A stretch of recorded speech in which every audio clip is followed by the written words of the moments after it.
Muy bien, bueno, vamos a arrancar con la actividad, Ahí va. ¿sí? Antes que nada le vamos a agradecer con Enzo a Glaxo y al grupo en Patagonia, y les contamos de la actividad que vamos a hacer hoy, este workshop de Dan Salud sobre depresión ansiosa o TAG con ánimo depresivo.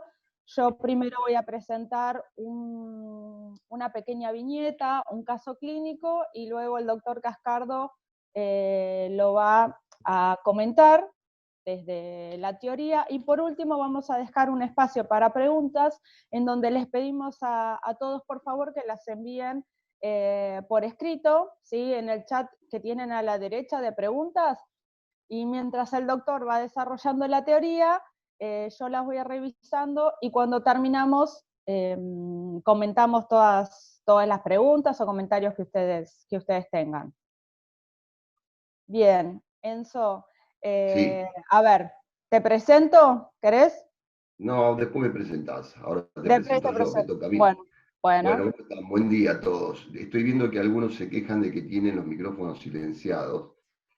No se preocupen porque es la parte técnica que los va silenciando en este momento. Después, cuando sea el momento de las preguntas, que las van a hacer seguramente por chat, vamos a poder tener una ida y vuelta, ¿sí? La idea es que estén silenciados porque eso aumenta la capacidad de conexión. Bueno, buen día a todos. Qué bueno tener este tipo de actividades ya a la mañana, está muy bien. La celebro y gracias a Glaxo por generarlas y a Patagonia por presentarlas. Bueno, yo les voy a presentar a la doctora María Laura Liceaga. Ella es médica psiquiatra, es miembro de la comisión directiva de la Asociación Argentina de Trastornos de Ansiedad y trabajamos juntos en el Centro IMA, el Centro de Investigaciones Médicas en Ansiedad, que, como bien lo dice su nombre, es una institución dedicada a tratar hace muchos, muchos años pacientes con trastornos de ansiedad. Y en esta oportunidad queremos presentar una especie de dicotomía o de conflicto, o que lo pensemos entre todos, qué pasa cuando un paciente tiene ánimo deprimido y ansiedad. Y a propósito de esto, María Laura nos va a presentar un caso. Así que te escuchamos, María Laura. Bien.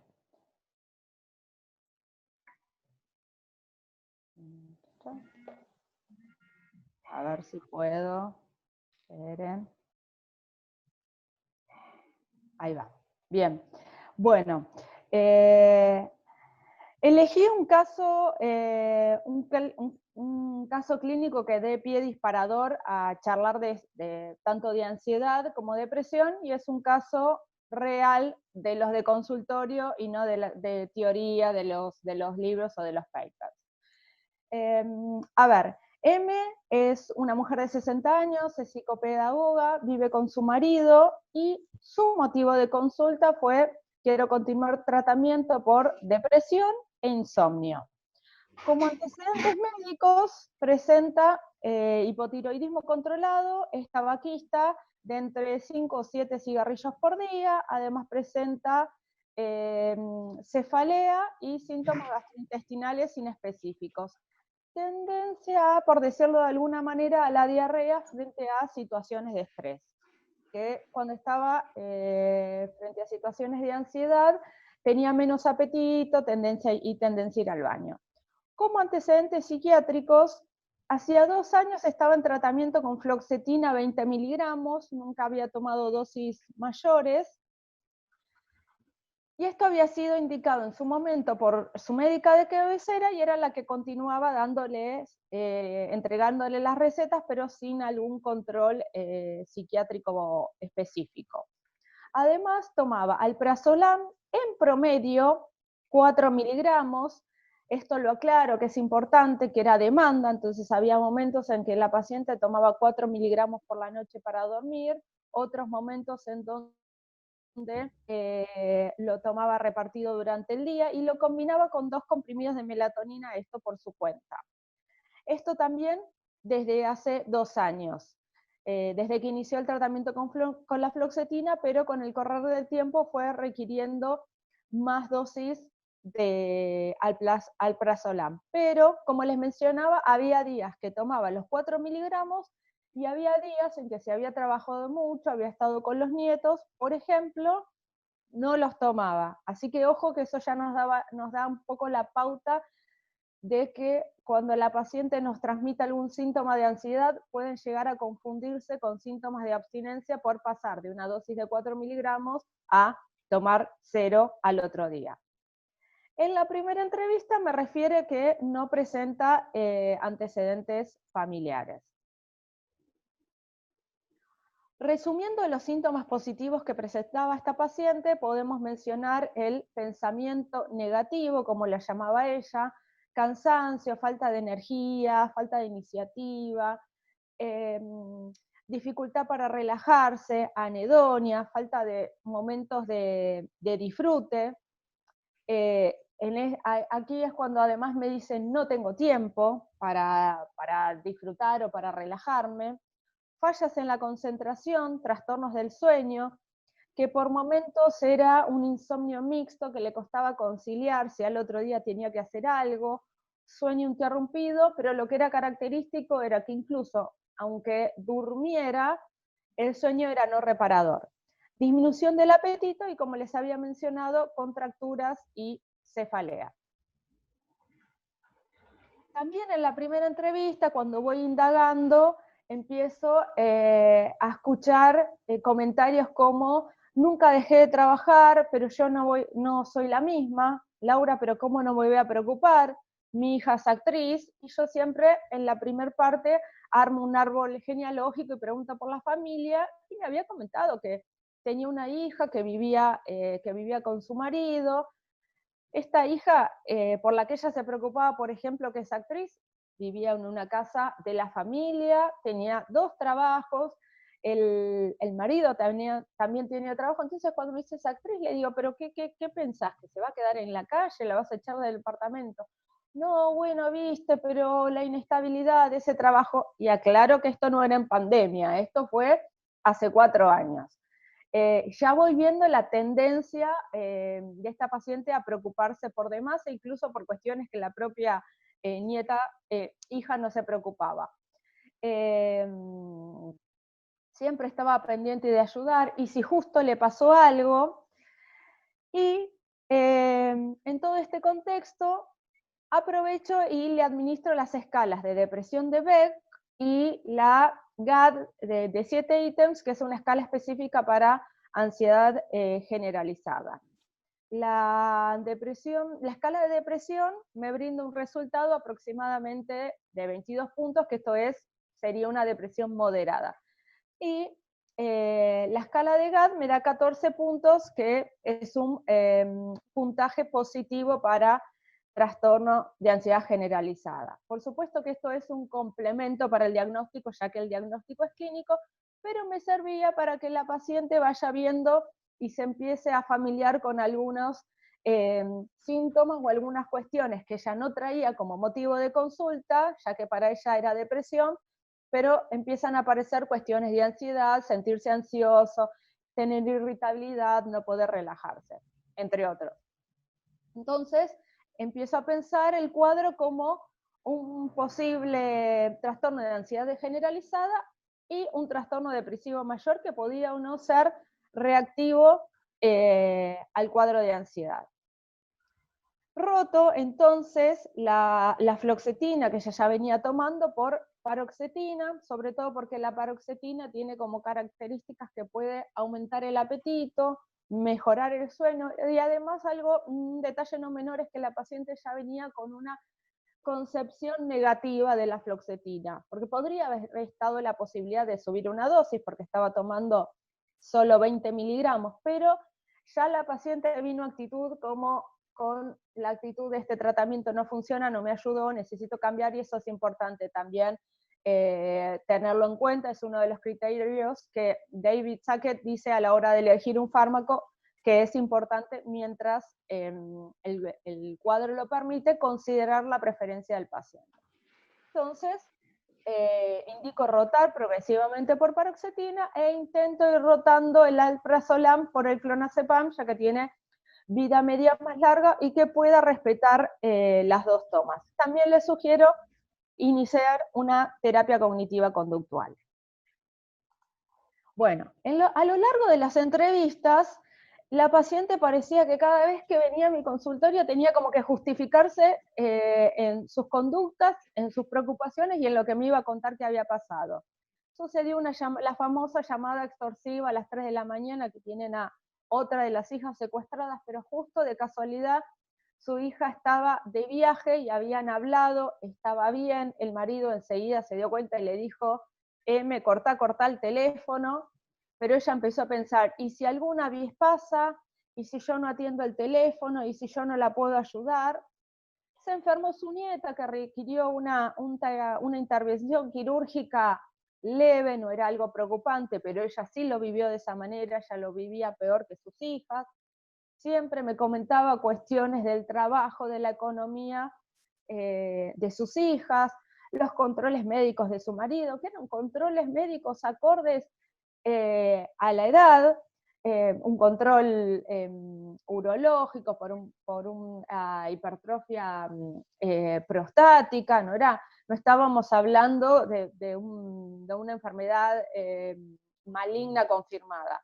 De las casas, ella incluso tenía una casa en la costa, que ir para allá, yo durante el tratamiento también le voy hablando de las vacaciones, del tiempo de ocio, y me cuenta que el marido no quería ir con ella a la casa de la costa porque ella se la pasaba trabajando, pintando, arreglando un almohadón, arreglando lo que sea. Y continuaba con el trastorno del sueño y el ánimo condicionado por todo esto que ella me traía en cada entrevista. Bien. Ahí decido aumentar la paroxetina a 30 miligramos, por supuesto que ella se seguía justificando de que sus preocupaciones son reales, Laura, no ves las cosas que pasan, vos no prendés la tele.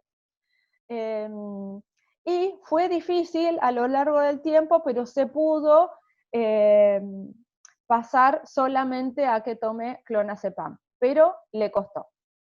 Bien. Entonces, resumiendo para ir viendo cómo yo lo fui pensando, yo tenía síntomas que se superponen tanto un cuadro de ansiedad como de depresión, que son los trastornos del sueño, del apetito, la irritabilidad, la dificultad en la concentración y los síntomas físicos de ansiedad que ya les mencioné. Ahora, ¿en cuáles me metí o investigué un poquito más para tratar de hacer un diagnóstico diferencial? El pensamiento. ¿Qué era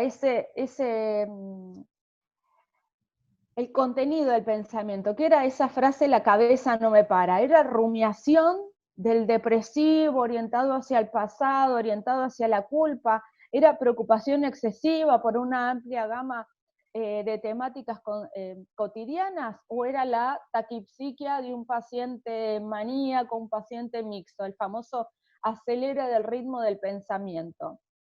Cuál era el contenido de su preocupación y cuando ella evitaba o no iba a ciertas actividades sociales y familiares. ¿Por qué era? Era por miedo, porque las terminaba postergando, porque siempre tenía que hacer otras cosas más importantes para ella, o directamente por falta de interés. Y lo que me encontraba era con que había una mezcla, ¿sí? Estaban los síntomas de ansiedad, los síntomas de depresión, entonces, ¿qué era? El huevo y la gallina, era una ansiedad que luego se deprimió secundariamente por tanto tiempo de malestar, eran dos cuadros diferentes. Bien, acá una línea de cómo tuve que ir tratando de limpiar un poquito el diagnóstico para orientarme en el tratamiento. Diferencié y consideré que era un cuadro de trastorno de ansiedad generalizada, que hasta el momento ella nunca había recibido ni este diagnóstico, ni lo había escuchado. También hice el diagnóstico diferencial si era una comorbilidad real o podía ser una comorbilidad secundaria con depresión. A su vez, dentro de la depresión, uno tiene que distinguir, esto es uni, es bipolar, no cumple los criterios para bipolaridad, pero podría llegar a estar dentro del espectro. Eso también es una opción que consideré, y clasificarlo según severidad en leve, moderado, grave, que ya les comenté que era un cuadro moderado. Para esto también me fue muy útil el uso de escalas, donde la paciente ella misma veía algunos síntomas, se sentía identificada y eran los primeros pasos de psicoeducación, y a su vez más adelante me servía para evaluar la respuesta al tratamiento farmacológico, y esto me servía para ver cuánto mejor estaba la paciente o cuánto todavía tenía por trabajar. Bien, así ordené mi jerarquía. Bien, ¿cómo continuó? Entonces, con esto de que la paciente seguía con que la cabeza no me para, no me puedo relajar, ver una película, en ese momento no veía ya tanta serie, en ese momento ver una película era una pérdida de tiempo, no se podía quedar quieta, siempre buscaba algo para hacer. Intenté en un momento llevar la paroxetina a 40 miligramos, el clonazepam llegó a estar en 1 miligramo, pero no le ayudaba a dormir y tampoco le frenaba el contenido del pensamiento, y entonces decido incorporar la quetiapina. En mi caso lo decido incorporar como un adyuvante, ¿sí? Como un ansiolítico mayor para que le frene la cabeza, le frene los pensamientos y le ayude realmente a dormir y a, como le digo a los pacientes, desconectar la cabeza por la noche. Esto, la quetiapina realmente le ayudó a la paciente, fue muy importante que yo le dijera y le comentara que la quetiapina, más allá de ser un antipsicótico y un estabilizador de ánimo, también se usa en otros cuadros.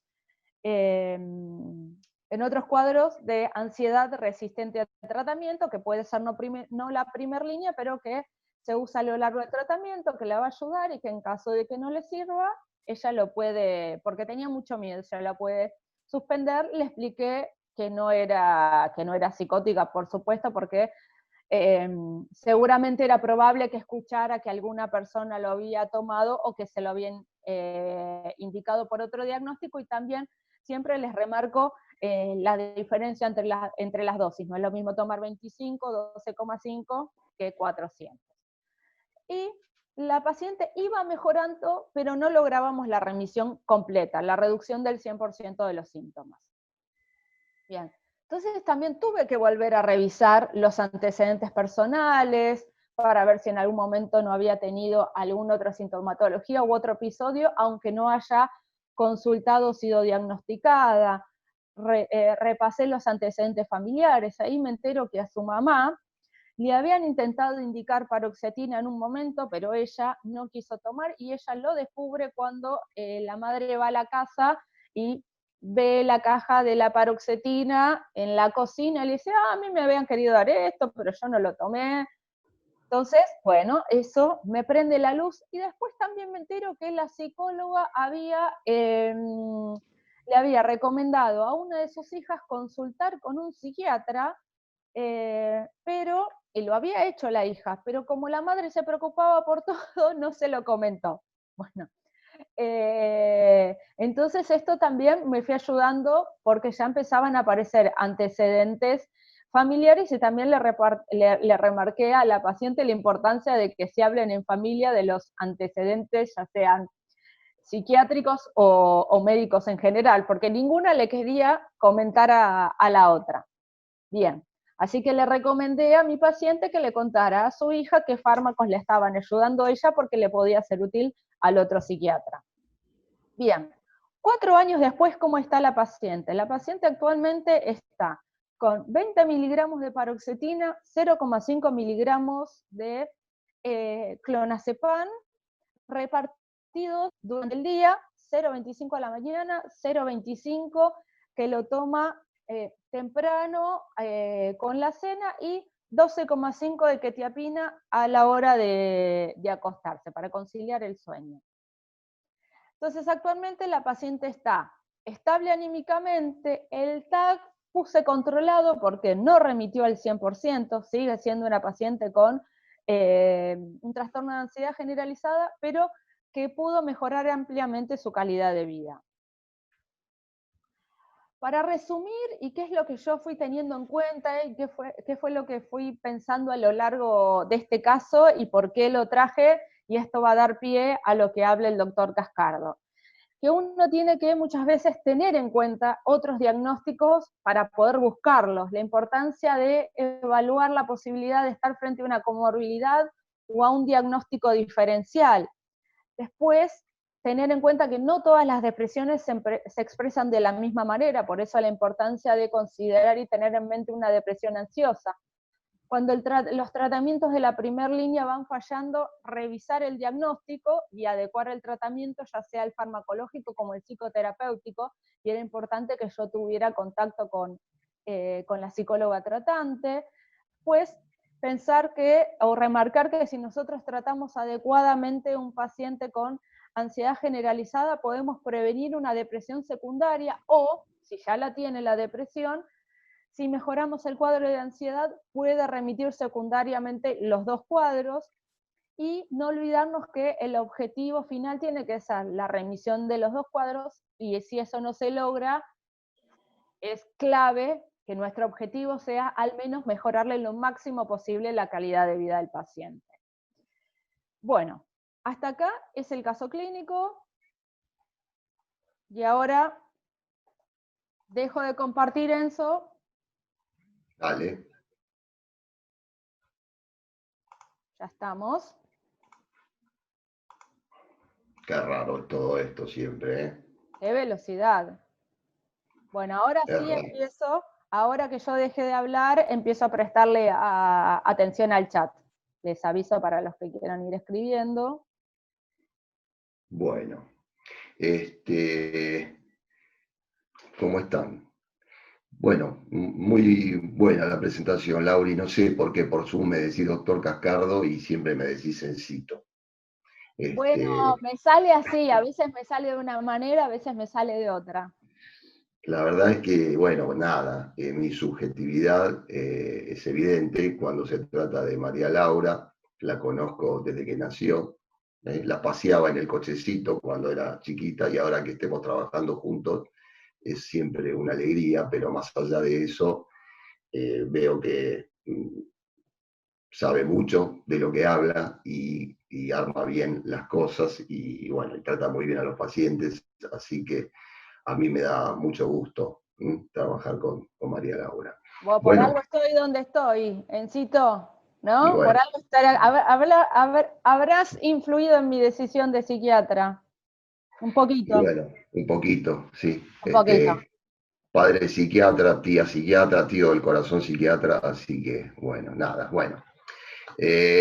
Nada, el caso es bastante gráfico de lo que significa pensar en un paciente que tiene síntomas de ansiedad, de algún trastorno de ansiedad y síntomas de un trastorno del estado de ánimo, ¿sí? Son dos eventualidades bien prevalentes.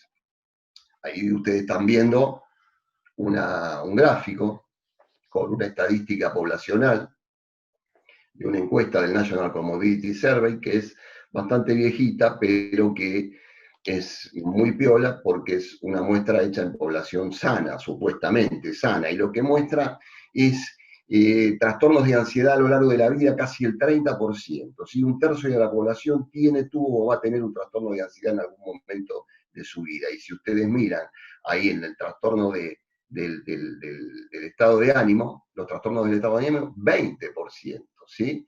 Son, la verdad que la probabilidad de que cualquiera de nosotros tenga alguno de estos trastornos es alta. Hay ahora les muestro, para que contrasten, el mismo estudio hecho acá en el país hace 2 años, ¿sí? Por el mismo grupo, digamos, o por lo menos dirigido por Kessler en las dos oportunidades.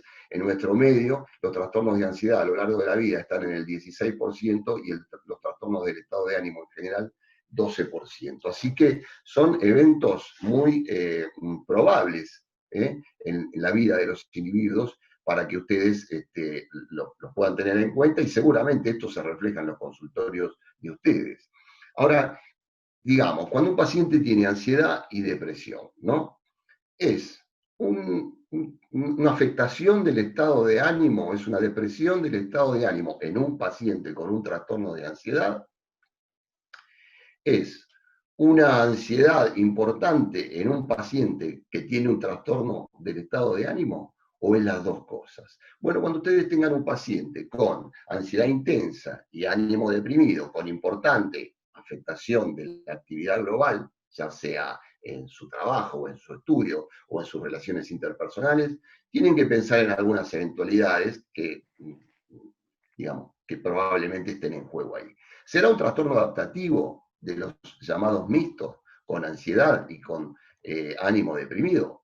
Podría ser un trastorno de ansiedad generalizada, más un ánimo deprimido reactivo, como decía María Laura hoy, a la situación de tener que tener un trastorno. El TAG es un trastorno ampliamente discapacitante, digamos, como para que alguien esté contento teniéndolo. Seguramente está con un ánimo, el afecto negativo relacionado al TAG, ¿sí? Sin que eso sea una comorbilidad.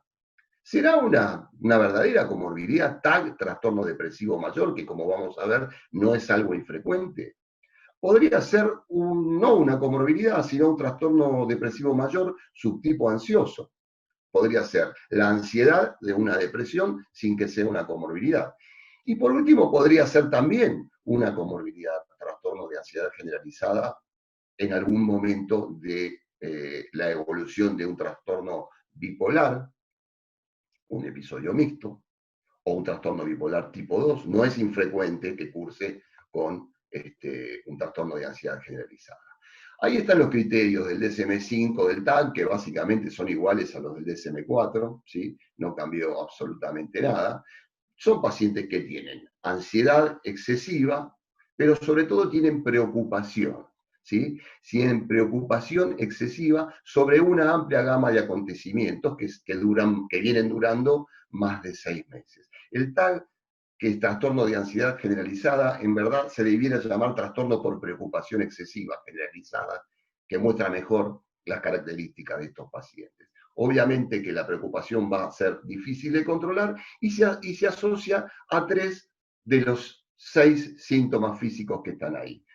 Pacientes inquietos, con impaciencia, cansancio excesivo, dificultad para concentrarse, irritabilidad, contracturas musculares y sueño no reparador, como era el caso de la paciente que presentó Lau. El resto son los criterios de exclusión y los criterios de afectación de la actividad global, como en todos los trastornos. Entonces, el paciente con TAG tiene preocupación excesiva, tiene intolerancia a la incertidumbre, tiene pensamientos catastróficos y tiene esto que nosotros llamamos CEPOEM, que es sobreestimación de la probabilidad de que ocurra un evento negativo. Cuando ustedes tienen un paciente con esa característica, tendrían que pensar o por lo menos descartar un trastorno de ansiedad generalizada. Yo voy a ir yendo por estos títulos que les mostré en la segunda diapositiva.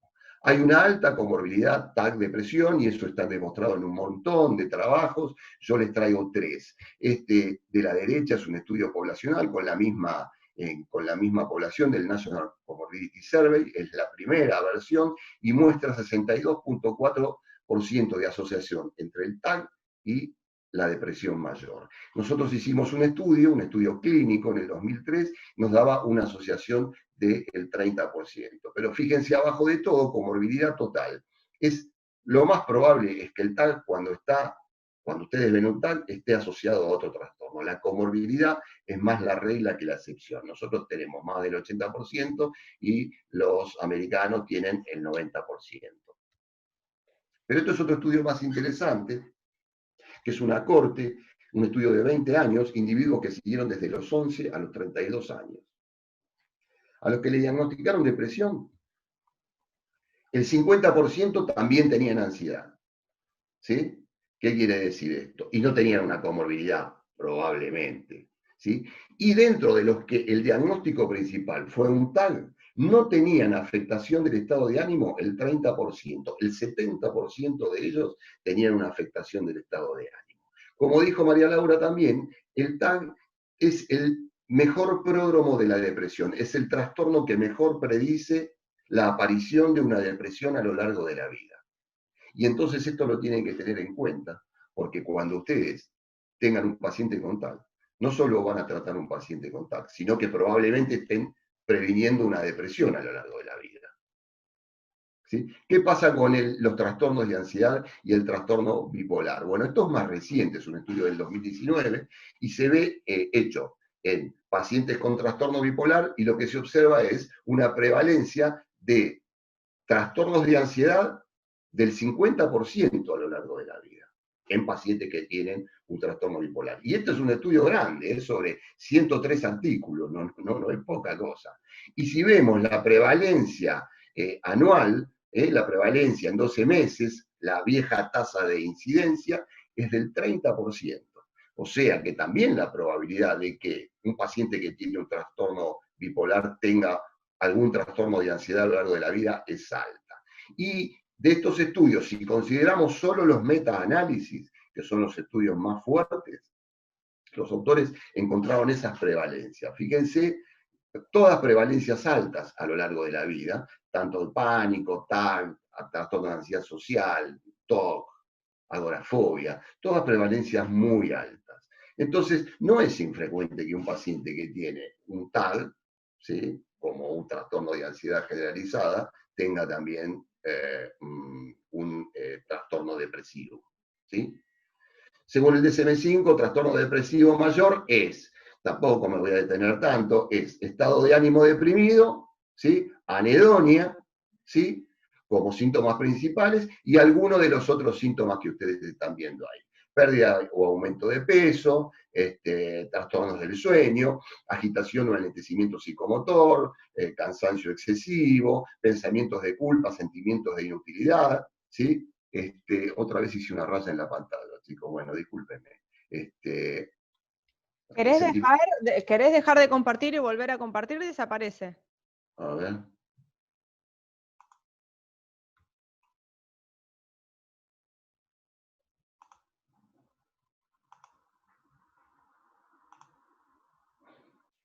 Tienes razón.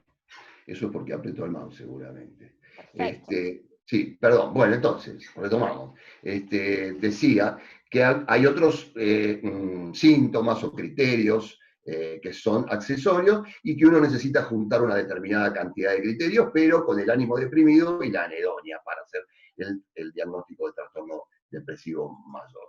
Que la verdad que lo que más interesa, bueno, estos son los criterios de exclusión también, el deterioro en la calidad de vida, los criterios de exclusión de otras enfermedades o de los efectos fisiológicos de una sustancia o una enfermedad clínica.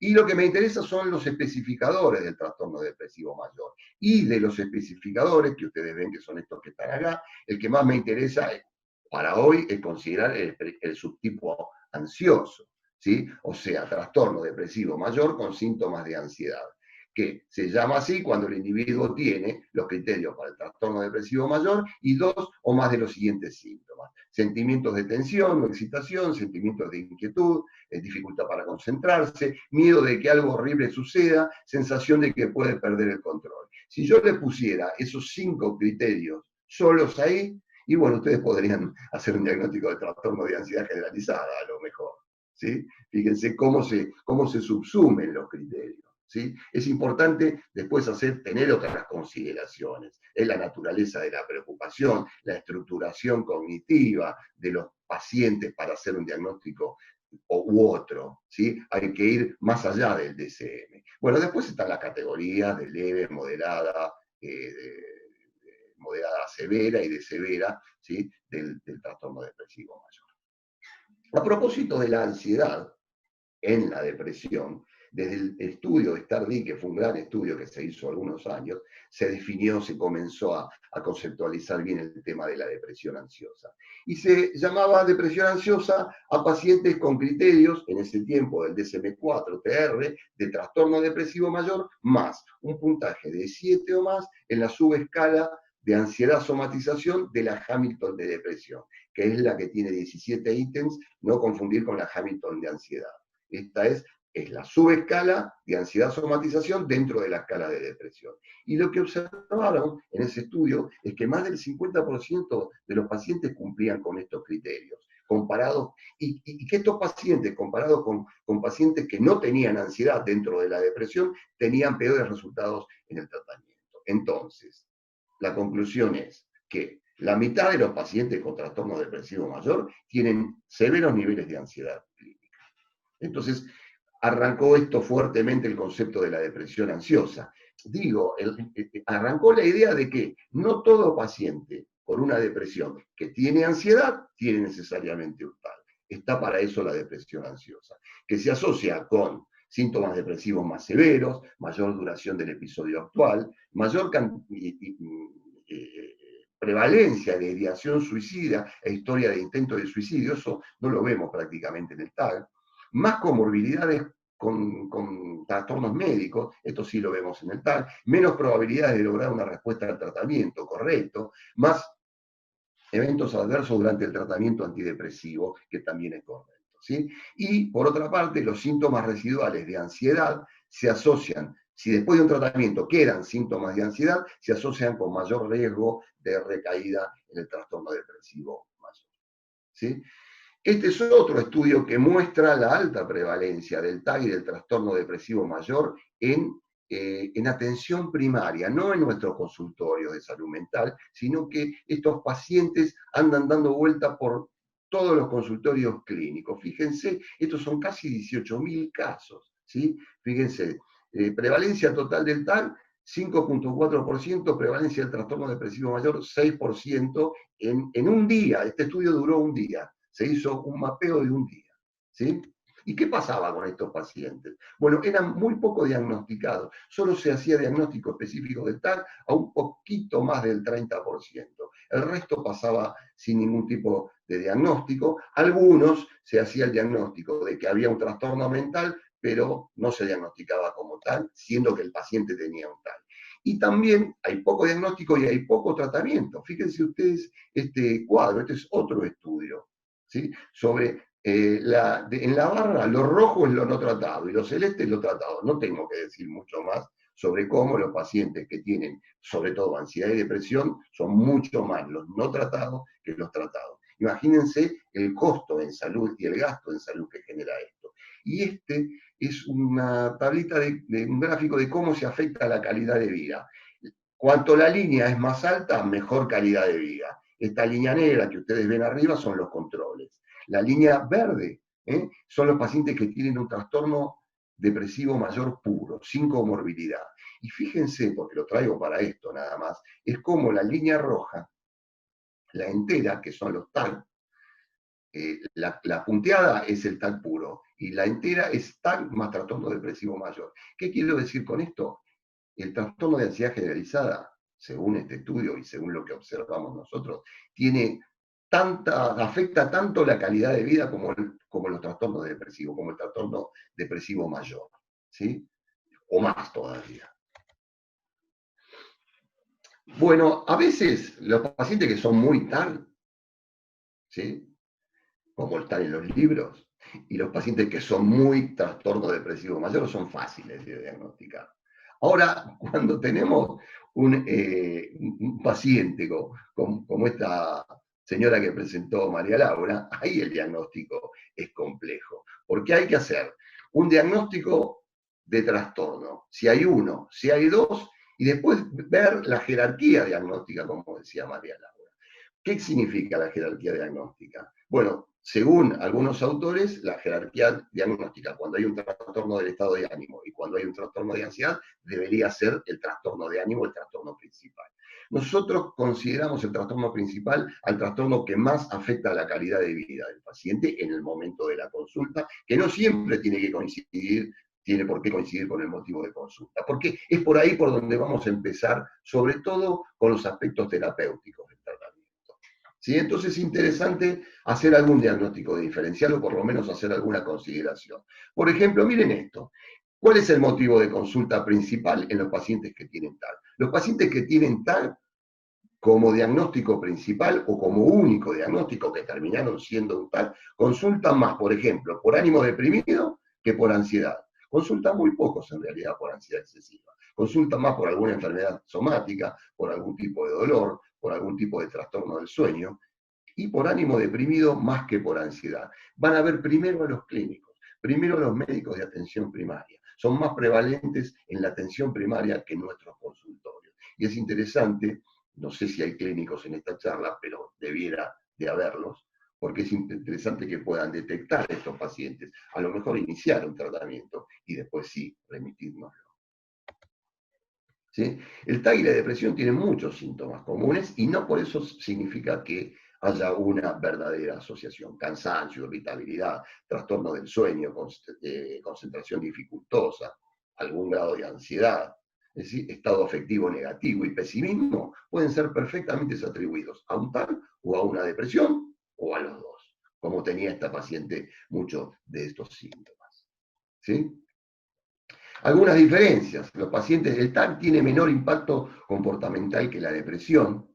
Los pacientes con TAC están, sobre todo en determinado momento de la evolución del cuadro, están preocupados por sus preocupaciones excesivas, por su anticipación excesiva, ¿sí? Cuando ya deja de ser egosintónico y pasa a ser distónico. ¿Sí? Y los pacientes con depresión están más preocupados por su estado angustioso y por su tristeza, ¿sí? Se preocupan más sobre eventos del pasado, esto también lo dijo la doctora Lisiaga, que por el futuro, como los pacientes con TAC. Esto es una diferencia fundamental que no está en muchos libros. Estos son cosas de la experiencia. Los TAC se preocupan, se anticipan, siempre para el futuro. Los pacientes con trastorno depresivo mayor les preocupa más y rumian más sobre el pasado que sobre el futuro. Los pacientes con TAC están preocupados por esta inquietud permanente, porque no pueden parar, no puedo parar de hacer cosas que no siempre son productivas. En cambio, los pacientes con trastorno depresivo mayor están más preocupados por todo lo que no pueden hacer, por su falta de motor, por su hipobulia, por su desinterés. Mientras que los pacientes con TAC temen enfermar, están preocupados por su salud y temen con esto de la muerte, mucho, está muy en el discurso de ellos. Los pacientes con depresión, en cambio, fantasean con esa idea. No necesariamente esto tiene que terminar en un intento de suicidio, pero más que menos fantasean con esa idea. Estas son algunas de las diferencias. No lo voy a detener mucho con los aspectos neurobiológicos porque hay muchos para decir, pero hay algunas cositas que son interesantes, como los estudios de Kendler. Todo lo que lean de Kendler es muy bueno en genética, ¿sí? Hizo muchos estudios con gemelares, con poblaciones de gemelares, y algunas conclusiones sobre por qué el TAC y la depresión se encuentran tanta asociación entre ambos trastornos. Y bueno, él dice que el TAC y la depresión se le darían en conjunto, ¿sí? que los factores genéticos del TAC y la depresión son similares y son inespecíficos. ¿Sí? El genotipo sería muy parecido y el entorno es el que determinaría si alguien con las mismas características genéticas que otra persona, si uno va para el lado del TAC y el otro va para el lado de la depresión. Es el entorno actuando sobre la genética o sobre la vulnerabilidad, como quieran poner.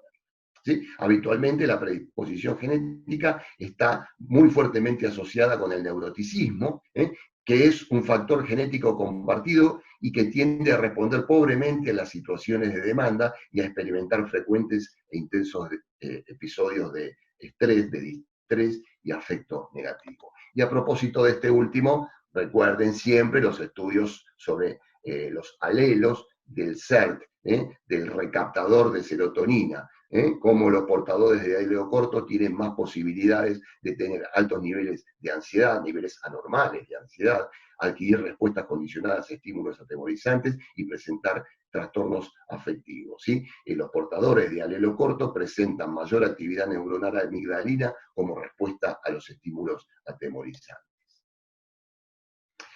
Y para ir terminando, el tratamiento farmacológico. ¿Sí? Ahí ustedes en esa tabla tienen las drogas aprobadas por la FDA para los trastornos de ansiedad y para el trastorno depresivo mayor. Fíjense que hay un amplio espectro de inhibidores selectivos de recaptación de serotonina, duales, ¿sí? Y algunas otras moléculas que son benzodiazepinas y bupirona muy poco específicas, y la duloxetina en el final para el TAC también. Pero fíjense, las dos de mayor espectro son la paroxetina, ¿sí? Y la sertraína, que cubren todos los trastornos, ¿sí?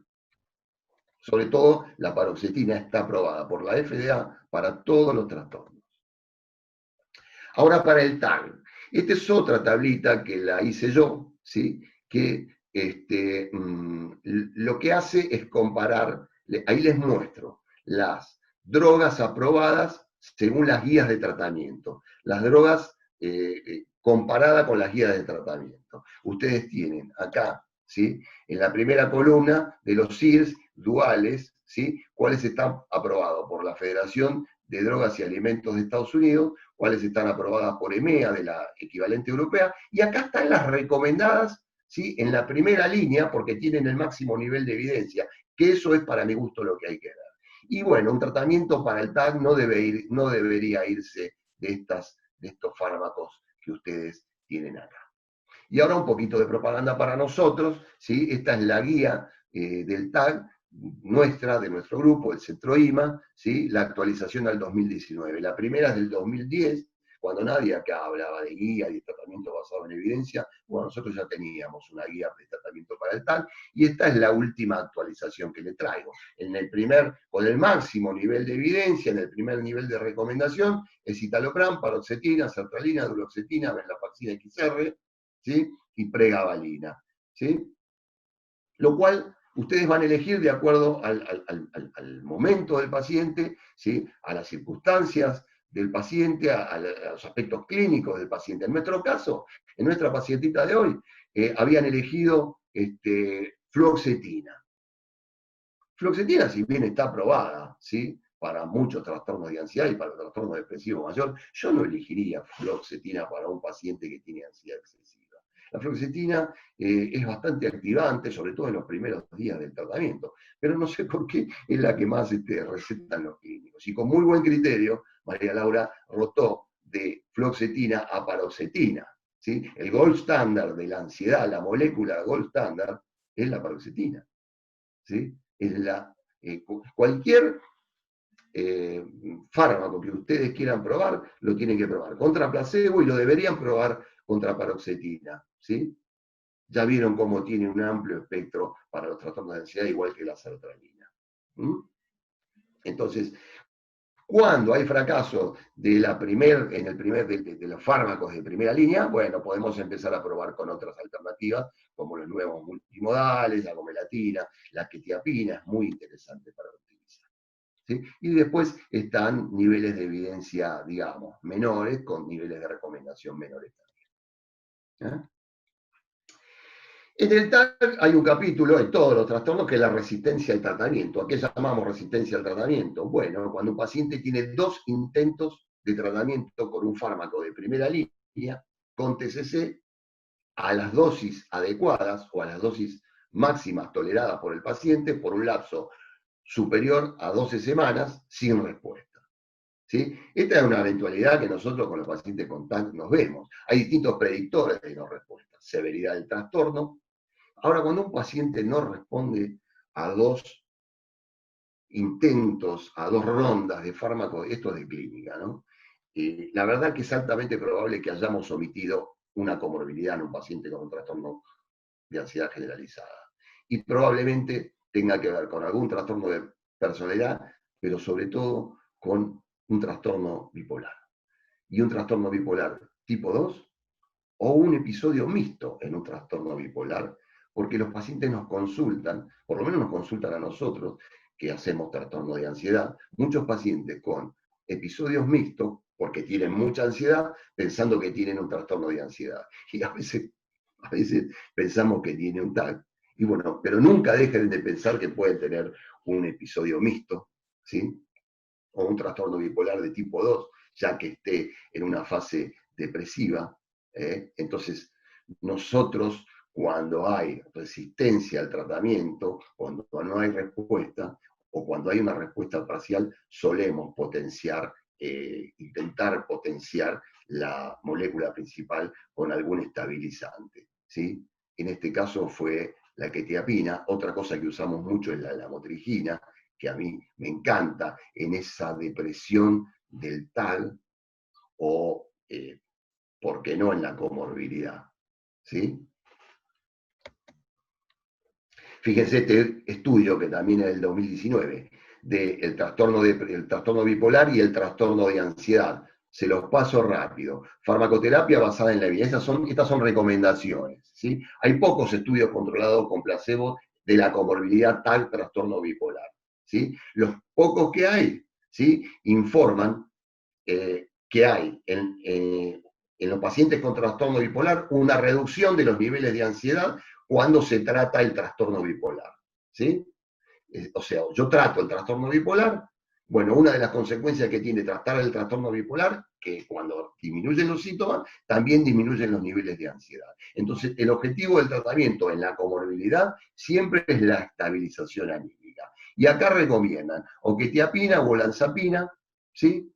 Algún paroxetina, cuidando el riesgo del switch a dosis baja. El tema es que ustedes sepan lo que están haciendo y qué tienen entre manos.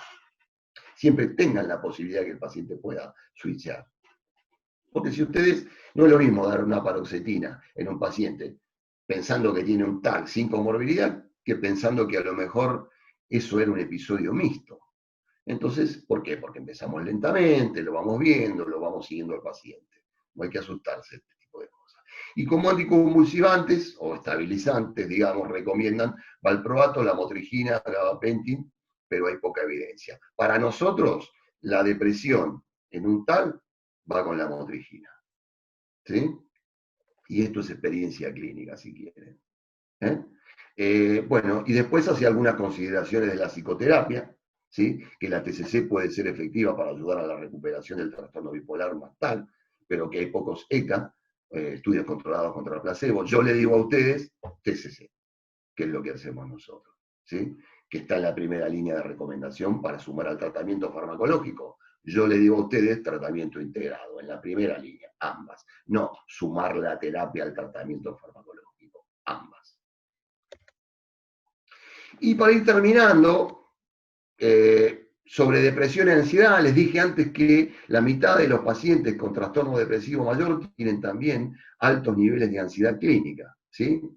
¿Esto es una comorbilidad con TAC o es una depresión ansiosa? ¿Cuál es el tratamiento de primera línea para la depresión ansiosa? Si bien para el trastorno depresivo mayor la primera línea sería la venlafaxina, XR, para la depresión ansiosa la primera línea es un IRS, ¿sí? La verdad es que los aprobados por FDA incluyen también la fluoxetina. Yo la fluoxetina la saco de este lugar, ¿sí? La fluoxetina es para el TOC, es para otro tipo de situaciones. Depresión ansiosa, les diría escitalopram, sertralina, paroxetina, ¿sí? Y recuerden el gold standard, como les dije antes, la más ansiolítica es la paroxetina. Después, si ustedes por tolerabilidad, algunas condiciones concurrentes, toman porque tienen más experiencia o porque el paciente, están las preferencias del paciente también, haya funcionado bien en otro momento con otro bueno, ustedes van a repetir el esquema que le anduvo bien al paciente. Ahora, cuando la primera línea no funciona, la segunda línea sí, acá en la depresión ansiosa, es un dual, es potenciar a la primera línea, o con atípicos, o con benzodiazepina, o con pregabalina, o con buspirona. La buspirona, sáquenla, no anda la buspirona. O ahora tenemos los nuevos multimodales, que son vilazodona y vortioxetina, que podrían ser una opción muy válida para esto, ¿sí? Pero la primera línea para el tratamiento de un paciente que tiene depresión y ansiedad, descartado un trastorno bipolar o teniendo en cuenta que tiene un trastorno bipolar, pero empezando de a poco, es un IRS, ¿sí? El gold standard de la ansiedad de los IRS es la paroxetina y es el que más amplio espectro tiene, ¿sí? Los otros son muy considerables también, sertralina y escitalopram, a mí me gustan mucho como la paroxetina. Bueno, muchas gracias. Llegamos hasta acá con los comentarios de la paciente. ¿Algunas consideraciones sobre la paciente? Bueno, ya algunas las fui diciendo, ¿no? Comenzar con fluoxetina, ¿sí? Después aumentar la paroxetina, ¿sí? Si hay respuesta, pero después nos quedamos medio cortos con la respuesta. Considerar, ¿sí? Si no estamos omitiendo una comorbilidad, tener en cuenta que un paciente tenga preocupaciones realistas no significa que no tenga un TAC, ¿sí? Los TAC se preocupan a veces por cosas no realistas, se preocupan por cosas que nosotros no nos preocupamos, pero muchas veces se preocupan por lo mismo que nos preocupamos todos. Lo que pasa es que excesiva e incontrolablemente. Es interesante el concepto de la psicoeducación, como hizo María Laura, cuando le empiezan a dar quetiapina, los pacientes leen los prospectos, los pacientes con TAC sobreestiman la probabilidad de que ocurra un evento negativo y van a leer cualquier cosa y va a ser, lleva agua para el molino del TAC, digo, ¿sí? Y si no remite, está bien también lo que hizo Lau de revisar todos los antecedentes personales y familiares, porque si un paciente, ustedes sospechan, ¿no? Le hicieron diagnóstico de tal, sospechan que además que no está funcionando bien y que tiene probablemente algún trastorno bipolar. Si tiene un pariente de primer grado con un trastorno bipolar, ni hablar. Pero ya con un pariente de primer grado con una depresión diagnosticada y tratada, está para meterlo dentro del espectro de los trastornos bipolares. Y recordar la importancia de los tratamientos integrados. Bueno, hasta acá llegamos. No sé si hay preguntas, te paso la palabra, María Laura. Bueno, excelente, Encito, vos que me llevabas a pasear. Escúchame, acá Carmela acaba de hacer un comentario que es el mismo que hiciste vos. No sé si, Carmela, ¿querés que te activemos el micrófono y lo querés hacer vos o querés que lo lea? Activale que Carmela es, sabe mucho de Amiga, TAC. claro, Sí. por eso. ¿Estás ahí? A ver si se le puede activar el micrófono, así escuchamos otra voz también, por Carmela favor. Rivadeneira, porque vos decís Carmela y por ahí los chicos de Patagonia no saben quién es Ya, Carmela. ya tiene el micrófono activado, doctores, ya tiene el micrófono. Perdón, perdón. ¿Estás por ahí? Me parece que no está, no la tenemos ahí. Laura, excelente la verdad que el workshop. Acá está. Bien, no, mi pregunta era muy puntual cuando vos pasaste, en realidad después lo terminaste aclarando, Enzo, yo te agradezco, pero cuando justamente en uno de los que pusiste de las diapos, vos ponías que dentro de la depresión ansiosa a veces no hay buena respuesta a los IRS. Y ahí yo directamente mi planteo era, bueno, si no hay respuesta a los IRS, directamente podríamos estar hablando de un espectro bipolar, más que de una depresión ansiosa. Mira, Ni hablar para decir que no hay respuesta, no, pero bueno. para decir que no hay respuesta tenemos que llegar a dosis máxima, ¿sí? O por lo menos a la dosis máxima que tolera el paciente, digamos. Okay. Pero tratar de llegar a dosis máxima para pensar en una falta de respuesta. Pero no, hay algunos pacientes que tienen un trastorno, una depresión ansiosa, que son resistentes al tratamiento. Sí me parece que tenemos la obligación de pensar en el trastorno bipolar, pero para confirmarlo o para descartarlo. Yo digo siempre que ¿se entiende lo que digo? Porque las normativas. Lo que pasa es que viste que a veces los criterios que uno maneja, por ejemplo, una cosa es falta de respuesta al IRS y otra cosa es que el IRS haga algún evento, por ejemplo, un una switch. Activación, claro. Exactamente, es distinto ahí. Sí, eso es otra cosa. Claro. Si un paciente te switchea con un IRS, lo que tenés que hacer es disminuirlo, pensar en un trastorno bipolar y lo mínimo que necesita un paciente es un estabilizante. Después, si le dejás el IRS o le sacás el IRS, es otra cuestión, ¿sí? Y ahí es controvertido y se va viendo con la respuesta. A ver, la farmacoterapia y la psicoterapia ni hablar, ¿no? Tiene mucho de ciencia y mucho de arte. Entonces, en los pacientes resistentes o con falta de respuesta, se nos queman algunas veces los libros, porque más allá de las recomendaciones, después está el arte de cada uno de nosotros de tener en cuenta que se está saliendo de la norma. Las normativas están muy bien para cumplirlas, pero también está bien conocerlas para darse cuenta uno cuando no las está cumpliendo y tener una explicación de por qué no está dentro de la norma. Entonces, hay pacientes que son resistentes al tratamiento y no son trastorno bipolar, pero probablemente si buscamos y hurgueteamos, encontremos ahí que omitimos un episodio mixto o el paciente tiene un trastorno bipolar de tipo 2. ¿Mm? Igualmente para mí, que soy psicóloga, para mí es un placer trabajar con psiquiatras que la tienen clara, porque, bueno, tampoco abundan, digamos. Sí. Carmela, lo más importante no es tener claro, no es tenerla clara. Lo más importante es tener claro lo que no tenemos claro. Bueno, bien la aclaración. porque siempre te da la posibilidad de, no es lo mismo que un paciente no responda y no tener ni la menor idea, iba a decir una mala palabra ya, ni la menor idea de lo que está pasando, que no responda y que vos tengas 2 o 3 explicaciones alternativas para dar. Así que gracias, Carmela. No, Ahí, gracias a ustedes, por favor. Me tengo que retirar porque tengo a la paciente esperándome la videollamada. Estamos tan No, modernos todos, muchas gracias. tan modernos todos, pero bueno. Bueno, Muchas gracias, Laura y Enzo. Excelente, Gracias. la verdad que excelente, me encantó. Gracias. bueno, Hasta gracias. luego.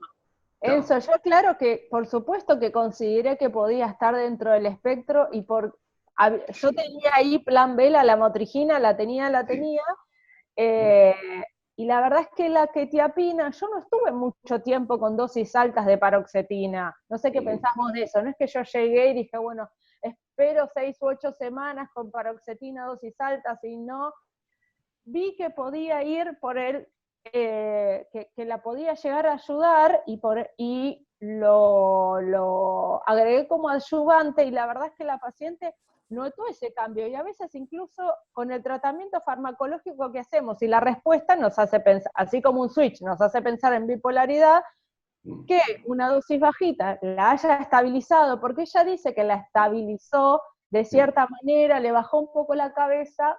También digo, bueno, que la ayudó no hay duda, podría llegar a ser. Pero ahí vos ves, estás en los aspectos del arte de la farmacoterapia. A nosotros los que trabajamos con trastornos de ansiedad nos encanta la quetiapina, sobre todo la que no es XR, y nos encanta la lamotrigina, porque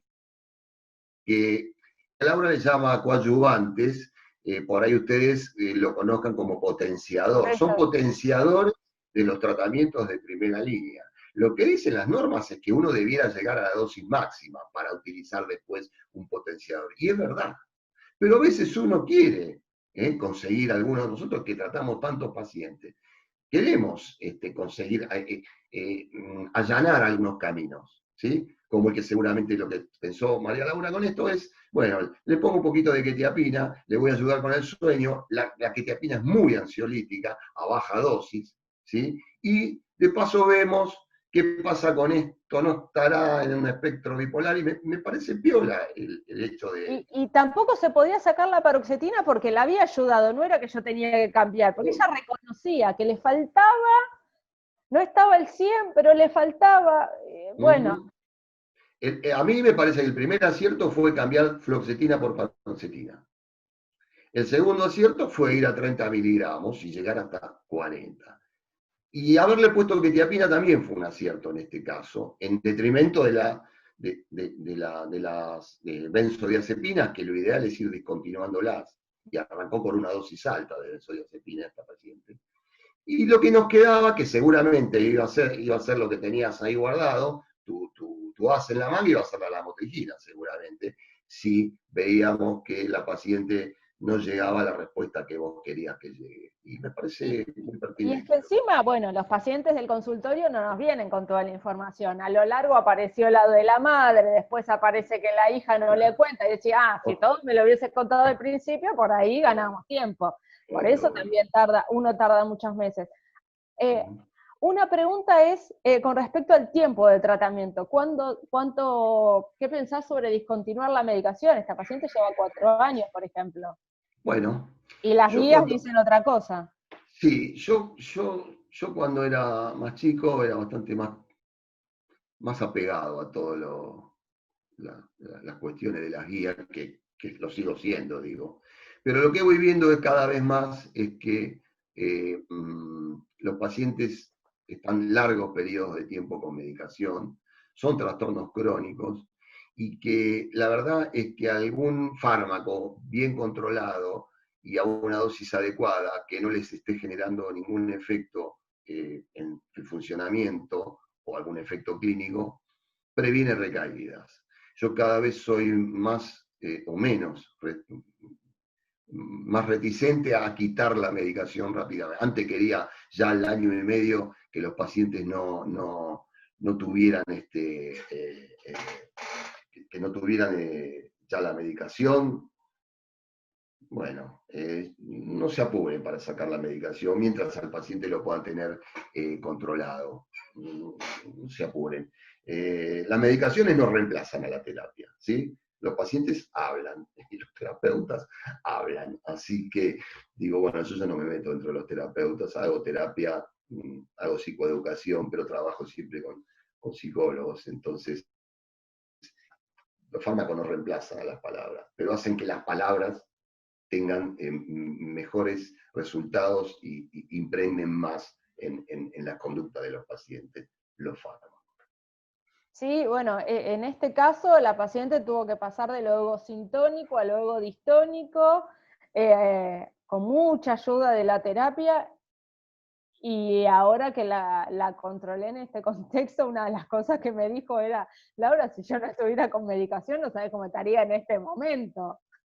Bueno, es muy importante esto que acabas de decir en el TAG. Ningún tratamiento psicoterapéutico tiene buen resultado en el TAG si primero no trabajan esto de que lo egosintónico se vuelva egodistónico. ¿Sí? Si no trabajan el concepto de que preocuparse está bien, como piensan los pacientes con TAG, que hay que preocuparse porque si no sos un poco menos que un desinteresado de todo lo que sucede, es un inconsciente. Si Mala no, madre, mal padre. si no discutimos esto primero y el paciente no lo volvemos un poco egodistónico, no es difícil tener éxito en un tratamiento de este tipo.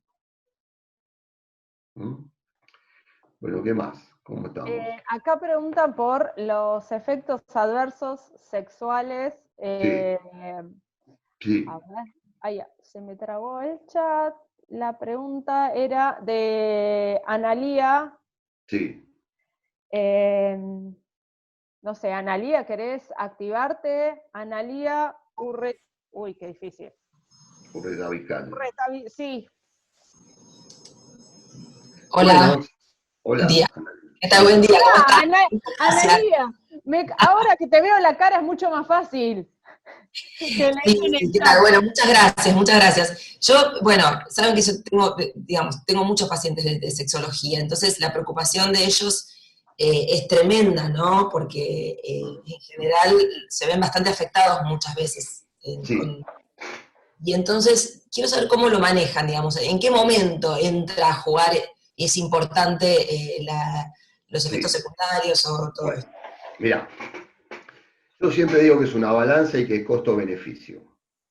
Los trastornos de ansiedad y los trastornos del estado de ánimo generan una disminución a nivel de la sexualidad del paciente, vamos a ponerlo así. Y el tratamiento de eso también genera una disminución en muchos aspectos de la sexualidad del paciente. Y entonces es costo-beneficio. No es lo mismo, te diría que para un paciente con un trastorno depresivo mayor que está muy deprimido y que tiene ansiedad, vos le ponés un IRS y el paciente, si vos lo ayudás con su estado de ánimo, no le importa tanto esto.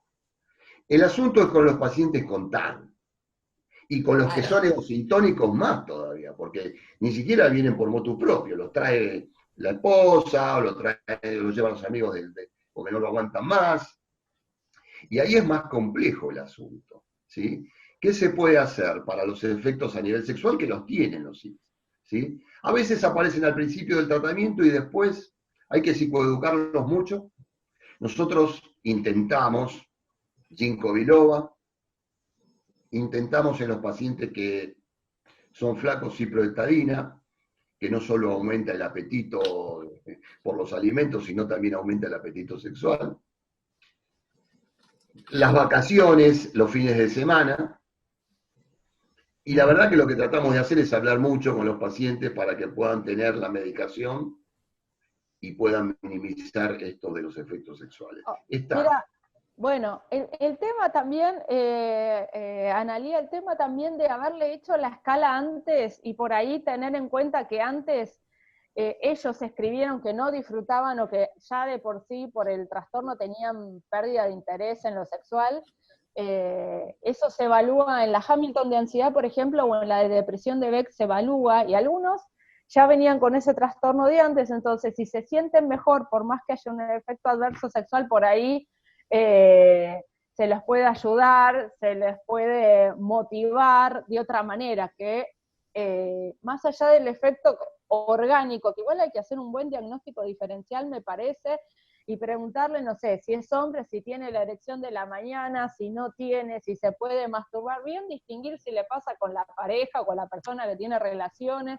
También, porque a veces se mezcla todo, no, me dijeron que era la medicación. Bueno, pará, a ver, veamos cómo es, si es realmente una cuestión farmacológica, si es con tu pareja, si es que todavía no te des deseo, porque algunos ya de uno te lo tiran, bueno, ¿no? Y se puede un poco aclarar el panorama, ver cómo estaban antes, ver cómo estaba ahora, y hay otras opciones, y es verdad que esto pasa, bajar la dosis y hablarlo con el paciente también. Sí. Y algunos te dicen, bueno, lo voy a hablar con mi pareja y espero un poco porque la verdad que me siento mucho mejor, nos encontramos de otra manera, si tienen pareja estable, hay cosas que se pueden trabajar. Desde el punto de vista farmacológico, ¿sí? Los multimodales, los que actúan sobre el 5-HT1 aposináptico, no tendrían los efectos a nivel sexual que tienen los SIRS, ¿sí? O, bueno, en este caso estuvimos usando paroxetina. Pero la capacidad ansiolítica, si bien ya está aprobada, ¿sí? Por el momento no es igual que la paroxetina. Entonces depende del momento del paciente, depende de la necesidad del paciente. Hay que ver cómo lo plantea el paciente. Si para el paciente esto es un problema, y bueno, algo vamos a tener que hacer al respecto, desde tomar alguna de las medidas que dijimos, hasta, bueno, un cambio, una rotación probablemente. En mi experiencia lo que pasa es que en el momento agudo el paciente acepta la medicación, la toma, mejora un poco, pero después empiezan los problemas, digamos, ya no quiere, porque forma parte de su vida, digamos, la sexualidad. Entonces es uno de los aspectos que en general, si no se toman en cuenta, por lo menos, bueno, es lo que pasa. Genera resistencia. Eso que vos ves es lo que vemos todos, por lo menos lo que veo yo también, y bueno, ahí por eso es importante toda la psicoeducación y el vínculo que hayamos hecho con el paciente, e ir viendo cuál es la alternativa para él. Si vacaciones para los fines de semana, depende de qué paciente, depende de cómo es, digamos, el hábito sexual del paciente, depende de algunas cuestiones. Es verdad lo que decís vos. Bueno, esos son los aspectos más del arte de lo que nosotros hacemos que de la ciencia. Y bueno, lidiamos con eso. ¿Qué más? ¿Hay alguna pregunta más? Mira, con respecto a esto, no. No, con respecto a esto no, ya hablamos del tiempo, hablamos de lo sexual, estoy repasando las preguntas, porque algunas Sí, porque a se propósito del repiten. tiempo estamos medio sobre la hora, la aumenté la última, porque nos van a matar. No, es que ¿Estamos bien? sí, estamos bien, salvo que Bueno. Sí, alguna quiere mandar alguna. ¿Alguien le quedó algo en el tintero? Si no, ya les voy agradeciendo por haber estado acá a la mañana, en un horario que no es muy convencional, pero está bueno esto de presentar casos clínicos. Les agradezco mucho a ustedes, te agradezco mucho a vos, Laurita, que haces el aguante acá, y les A agradezco Carola, a y a Martín, Carola, bueno, sí, que hacen ahí el aguante ahí. Carola y a Martín de Patagonia, a la gente de Patagonia que está haciendo este tipo de eventos tan necesarios en este momento que no nos podemos ver en vivo, y bueno, esas cosas que son tan lindas de lo presencial, por lo menos tener algo de eso acá, y también a la gente de Glaxo por auspiciar este tipo de eventos. Así que les vaya lindo a todos y gracias por la presencia. ¿Sí? Bueno, un Muy beso a bien, todos. que tengan buen día.